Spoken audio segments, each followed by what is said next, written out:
Hello दोस्तों, आज जो मैं आपको कहानी सुनाने जा रही हूँ ये कहानी है भूतिया न्यू ईयर की। तो चलिए दोस्तों देखते हैं भूतिया न्यू ईयर की कहानी। कॉलेज में कुछ दोस्त रहते थे। उनमें से 3 दोस्त बहुत शरारती थे और उनका नाम आशीष, संजय और पूजा था। और 2 दोस्त बहुत समझदार थे। उनका नाम राहुल और प्रिया था। एक बार सारे दोस्तों ने न्यू ईयर की पार्टी शहर से दूर सेलिब्रेट करने का प्लान बनाया।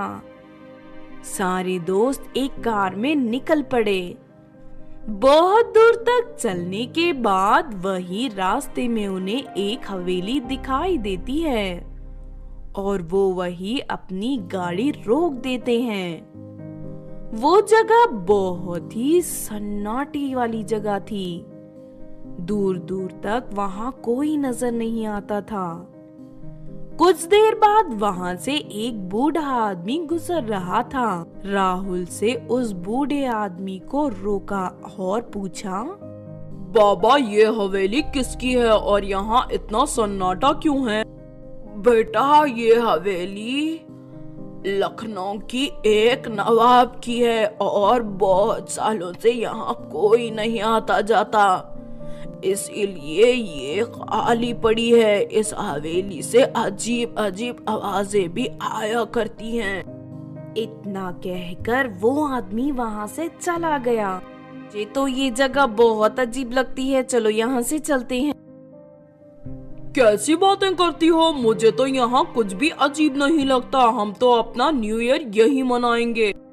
आशीष ठीक कहता है, हमें न्यू ईयर यही मनाना चाहिए। पूजा, अगर सब कहते हैं कि ये जगह ठीक है तो देख लेते हैं। मेरा दिल तो नहीं मानता, मगर तुम कहते हो तो ठीक है। सारे दोस्त हवेली के अंदर चले जाते हैं। हवेली के अंदर से बहुत गंदी बदबू आ रही थी और वो बहुत गंदी थी। हर तरफ मकड़ी के जाले लगे थे।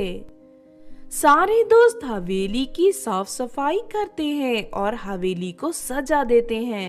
रात को 12 बजे सब न्यू ईयर मनाने इकट्ठे हो जाते हैं और खूब एंजॉय करने लगते हैं। अचानक हवेली की लाइट जलने बुझने लगती है और पूजा को डर लगने लगता है। शायद इलेक्ट्रिसिटी में कुछ प्रॉब्लम हो गई है। राहुल जाकर सब ठीक कर देता है और लाइट आ जाती है। न्यू ईयर मनाने के बाद सब बहुत थक जाते हैं और अपने अपने कमरे में जाकर सो जाते हैं। आशीष को अचानक एक भयानक सी आवाज सुनाई देती है और उसकी आंख खुल जाती है। वो उठकर खिड़की खोलकर बाहर देखने लगता है तो उसको एक भयानक सी चुड़ैल नजर आती है। उस चुड़ैल को देखकर वो बहुत डर जाता है और खिड़की बंद करके जैसे ही पीछे मुड़ता है वो चुड़ैल उसके पीछे खड़ी थी। आशीष चुड़ैल को देखकर जोर से चिल्लाने लगता है। चुड़ैल उसे खिड़की से आशीष को नीचे फेंक देती है और वो गिरकर मर जाता है। आशीष की आवाज सुनकर सारे दोस्त आ जाते हैं और आशीष को मरा हुआ देखकर रोने लगते हैं।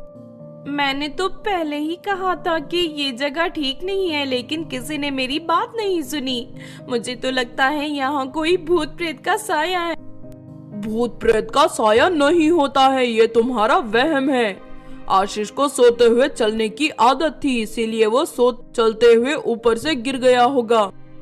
आशीष को वही दफनाकर सारे दोस्त वापस हवेली में चले जाते हैं। इस बार सब लोग सहमे हुए साथ बैठते हैं।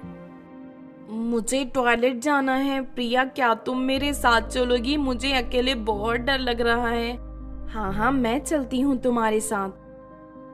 पूजा टॉयलेट में जाती है और प्रिया बाहर खड़े रहकर उसका इंतजार करती है।